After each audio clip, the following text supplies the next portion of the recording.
कार्यस्थल पर यौन उत्पीड़न ये एक बहुत ही गंभीर मुद्दा है और इसे समझना हम सब के लिए ज़रूरी है।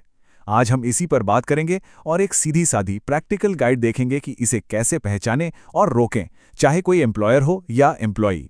50,000 पाउंड ये सिर्फ एक नंबर नहीं है, ये वो रकम है जो हाल ही में सेक्सुअल हरासमेंट के एक केस में पीड़ित को मुआवजे के तौर पर दी गई। इससे अंदाज़ा लगता है कि इस मुद्दे के फाइनेंशियल नतीजे कितने सीरियस हो सकते हैं। और बात सिर्फ पैसों की नहीं है।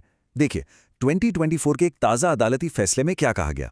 एक एम्प्लॉयमेंट ट्रिब्यूनल ने पाया कि महिलाओं को बर्ड्स या चिड़िया कहना भी सेक्सुअल हैरेसमेंट माना जा सकता है। सोचिए, एक इतना आम सा लगने वाला शब्द और उसके कानूनी नतीजे कितने गंभीर हो सकते हैं।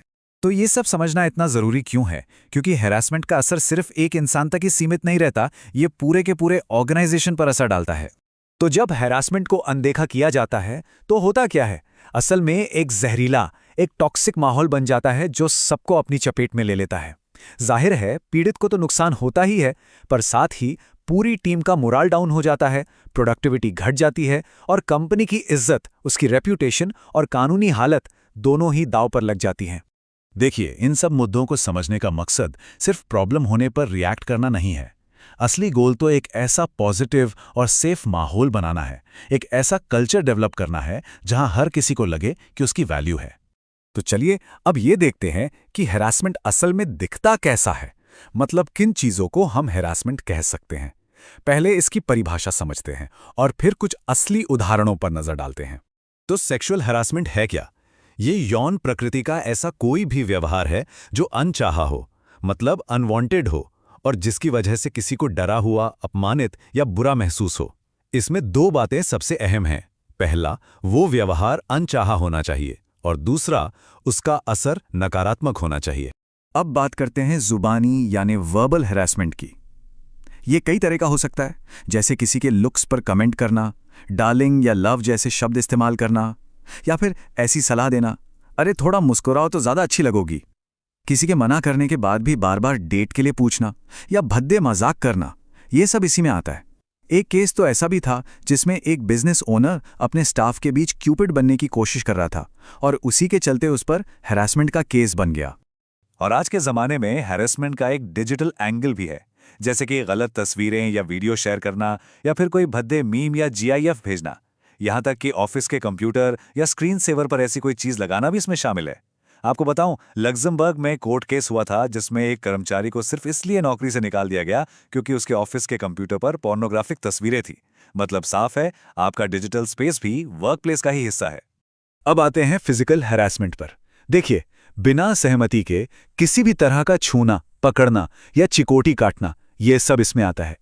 सिर्फ यही नहीं, बल्कि किसी के बहुत ज्यादा करीब खड़े होना, उसका रास्ता रोकना, गंदे इशारे करना या लगातार घूरते रहना भी फिजिकल हैरेसमेंट ही है।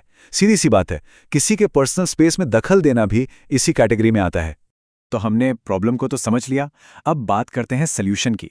इसे रोकने के लिए क्या किया जा सकता है? चलिए, equality and human rights commission के दिए हुए एक बहुत ही काम के फ्रेमवर्क को देखते हैं। तो ये हैं वो 8 ज़रूरी कदम। इसमें एक असरदार पॉलिसी बनाने से लेकर स्टाफ को शामिल करना, रिस्क को पहचानना और कम करना, रिपोर्टिंग का तरीका बनाना, ट्रेनिंग देना, शिकायतों को सही ढंग से हैंडल करना और यहाँ तक कि थर्ड पार्टी हैरेसमेंट से निपटना भी शामिल है। मतलब ये सिर्फ एक पॉलिसी बना देने की बात नहीं है, बल्कि एक पूरा सिस्टम बनाने की बात है जो हैरेसमेंट को रोके भी और अगर हो जाए तो उसे सुलझाए भी। तो एक अच्छी पॉलिसी में होता क्या है? देखिए, ये सिर्फ एक कागज का टुकड़ा नहीं होना चाहिए। इसमें साफ साफ लिखा होना चाहिए कि सेक्सुअल हैरासमेंट गैर कानूनी है और इसे बिल्कुल बर्दाश्त नहीं किया जाएगा।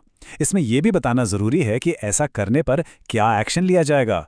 नौकरी से निकालने तक की बात भी शामिल होनी चाहिए। हैरासमेंट की परिभाषा और उसके कुछ उदाहरण भी होने चाहिए। और सबसे जरूरी, शिकायत करने का पूरा प्रोसेस क्या होगा, ये भी साफ होना चाहिए। अब बात आती है रिस्क को पहचानने की। मतलब प्रॉब्लम होने का इंतजार नहीं करना है, पहले से ही सोचना है। तो एम्प्लॉयज़ को कुछ सवाल पूछने चाहिए, जैसे ऑर्गेनाइजेशन में पावर इम्बैलेंस कहाँ कहाँ है, क्या टीम में डाइवर्सिटी की कमी है, क्या लोग अकेले या रात में काम करते हैं, ऑफिस की पार्टियों में शराब होती है, क्या स्टाफ को बाहर कॉन्फ्रेंस में जाना पड़ता है। इन सवालों के जवाब से वो खतरे वाली जगह पते चल सकती हैं जहां ध्यान देने की ज्यादा जरूरत है। तो मान लीजिए सारे इंतजाम के बाद भी कोई शिकायत आ जाती है, तो फिर उसे हैंडल कैसे करना है? ये बहुत ही जरूरी स्टेप है। सबसे पहली बात, शिकायत पर तुरंत एक्शन लेना है, इसे सुलझाने में देरी नहीं करनी। दूसरी बात, इसमें शामिल सभी लोगों की प्राइवेसी का ध्यान रखना है, मतलब बात को गोपनीय रखना है। यह भी पक्का करना है कि शिकायत करने वाले को किसी तरह से और परेशान न किया जाए, और अगर मामला पुलिस तक ले जाने लायक है तो उसमें भी उस व्यक्ति को सपोर्ट करना है। और आखिर में जो भी नतीजा निकले उसके बारे में समय पर बताना है। सबसे जरूरी यह है कि शिकायत करने वाला सुरक्षित महसूस करे और उसे ये भरोसा हो कि उसकी बात को गंभीरता से सुना जा रहा है। अब देखिए, ये सब सिर्फ कानून का पालन करने तक सीमित नहीं है। बात उससे कहीं आगे की है। बात है एक भरोसे का कल्चर बनाने की। इस फर्क को समझना बहुत जरूरी है। एक तरफ है सिर्फ कानूनी खानापूर्ति करना, मतलब फाइल में एक पॉलिसी रख ली, ट्रेनिंग का रिकॉर्ड बना लिया और बस। वहीं दूसरी तरफ है एक सेफ कल्चर बनाना, जहां लोगों को रिपोर्ट करने के लिए हिम्मत दी जाती है, जहां खुलकर बात करने का माहौल होता है, जहां फोकस सिर्फ अपनी जिम्मेदारी से बचने पर नहीं बल्कि जवाबदेही तय करने पर होता है। एक में आप सिर्फ घटनाओं पर रिएक्ट करते हैं, दूसरे में आप पहले से ही भरोसा बनाते हैं। तो आखिर में बस यही एक सवाल है जिस पे हम सबको सोचना चाहिए। क्या हमारा वर्कप्लेस सिर्फ एक बॉक्स टिक कर रहा है, सिर्फ खाना पूर्ति कर रहा है, या फिर वो सच में एक ऐसा माहौल बना रहा है जहां भरोसा हो, जहां हर कोई सुरक्षित महसूस करे? ये सवाल सिर्फ नियमों का नहीं बल्कि लोगों की परवाह करने का है।